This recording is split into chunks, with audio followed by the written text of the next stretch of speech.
నమస్తే MP news మన ప్రజల న్యూస్కు స్వాగతం. ఈరోజు పేపర్లోని న్యూస్ చూద్దాం. పసిడి 73,350, వెండి కిలో 86,300. నిన్నటి బంగారం ధర 73,350 రూపాయలు. తులాడి బంగారం కిలో వెండి 86,300 రికార్డ్ స్థాయిలో ధర. నిన్నటి వరకున్న ధర ఇది. తెలంగాణలో వ్యాపారం చేయలేవు, ఢిల్లీలోనూ వ్యాపారానికి నష్టం చేస్తానంటూ శరత్ చంద్రారెడ్డిని బెదిరించిన కవిత. రౌత్ అవెన్యూ కోర్టుకు తెలిపిన సిబిఐ. ఈ ఫోన్ ట్యాపింగ్ వ్యవహారంలో కవిత మా డాడీ సీఎం, మా బ్రదర్ మంత్రి, నేను ఎమ్మెల్సీ అని చెప్పేసి ఆమె అధికారాన్ని అడ్డపెట్టుకొని ఆమె చేయని పని అంటూ లేదు. తెలంగాణలో వ్యాపారం చేయలేము, ఢిల్లీలో నీ వ్యాపారాన్ని నష్టం చేస్తా అని చెప్పేసి ఫోన్లో బెదిరించిన రికార్డును ఈ రౌత్ అవెన్యూ కోర్టుకు ఈ సిబిఐ నిన్న కోర్టు తెలిపిందట. ఎన్ని భావతలు బయటపడతాయి ఇంకా ముందు తెలియదు, కానీ కవిత మాత్రం బెదిరించి ఇలాంటి వ్యాపారాలు చేసింది. అంతరిక్ష టూరిస్ట్గా తెలుగు తేజం. ఏపీ వాసి తోటకూర గోపించేందుకు అరుదైన గౌరవం. తుపాకీ సిద్ధంగా ఉంది, ఒక్క తోట చాలు. సింహం అని చెప్తుండ్రు కదా, బయటకు రానివ్వండి. పిల్లులు కుక్కలతో పోవడం వాడిని కాదు రేవంత్ రెడ్డి. జైలుకు పంపే దానికి ప్రతీకారం మొదలు పెట్టలేదు. ఇంకా కవిత అరెస్టుపై తెలంగాణ చర్చ కూడా లేదు. కేటీఆర్ సంతోషం 2 నెలల్లో తేలిపోతుంది. ఇండియా టీవీ ఇంటర్వ్యూలో సీఎం రేవంత్ రెడ్డి. కేసీఆర్ పడుకుని సింహం లేస్తుంది, బయటకు వస్తుంది, అది చేస్తుంది ఇది చేస్తుంది అని చెప్పేసి టీఆర్ఎస్ నాయకులు ఎంతో గప్పాలు కొడతారు.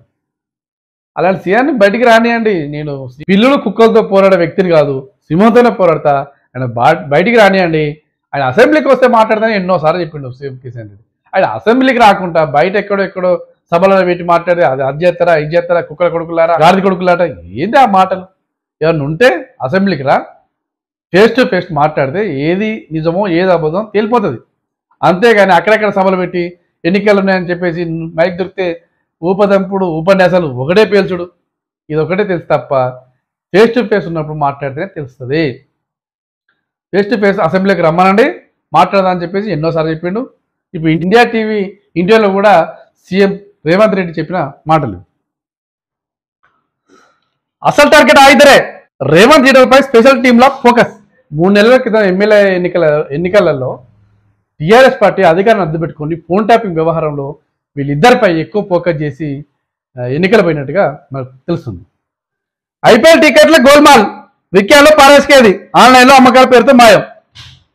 ఈ క్రికెట్ ప్రియులకు, క్రికెట్ చూడాలనుకునే అభిమానులకు ఐపీఎల్ టికెట్లను గోల్మాల్ చేస్తుందని చెప్పేసి వాడుతుంది. ఐపీఎల్ టికెట్లను ఆన్లైన్లో పెట్టి అసలు ఆన్లైన్లో ఎన్ని ఉన్నాయి, ఇంకా ఎన్ని కొనాలనేది క్లారిటీ లేదట. బయటనేమో వాళ్ళు బ్లాగ్లో అమ్ముతున్నట. దీనివల్ల చాలా ఇబ్బంది పడాల్సి వస్తుంది క్రికెట్ అభిమానులు. కాబట్టి దీనిపై ప్రభుత్వం దృష్టి సారించి ఈ ఐపీఎల్ టికెట్ల గోల్మాల్ను అరికట్టాలని అభిమానులు కోరుకుంటాను. వరంగల్ బీఆర్ఎస్ అభ్యర్థిగా సుధీర్ కుమార్.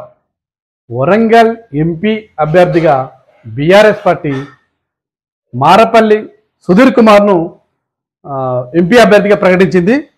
ఇతను ప్రజెంట్ హన్మకొండ జెడ్పీ చైర్పర్సన్గా ఉన్నాడు.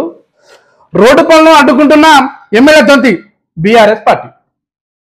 నర్సంపేట నియోజకవర్గంలోని వివిధ గ్రామాల్లో రోడ్డు పనులను, అభివృద్ధి పనులను అడ్డుకుంటారని చెప్పేసి టీఆర్ఎస్ పార్టీ వాళ్ళు గులాబీ పూలు చల్లుకుంటూ నిరసన వ్యక్తం చేసిన వార్త మనం చూడవచ్చు.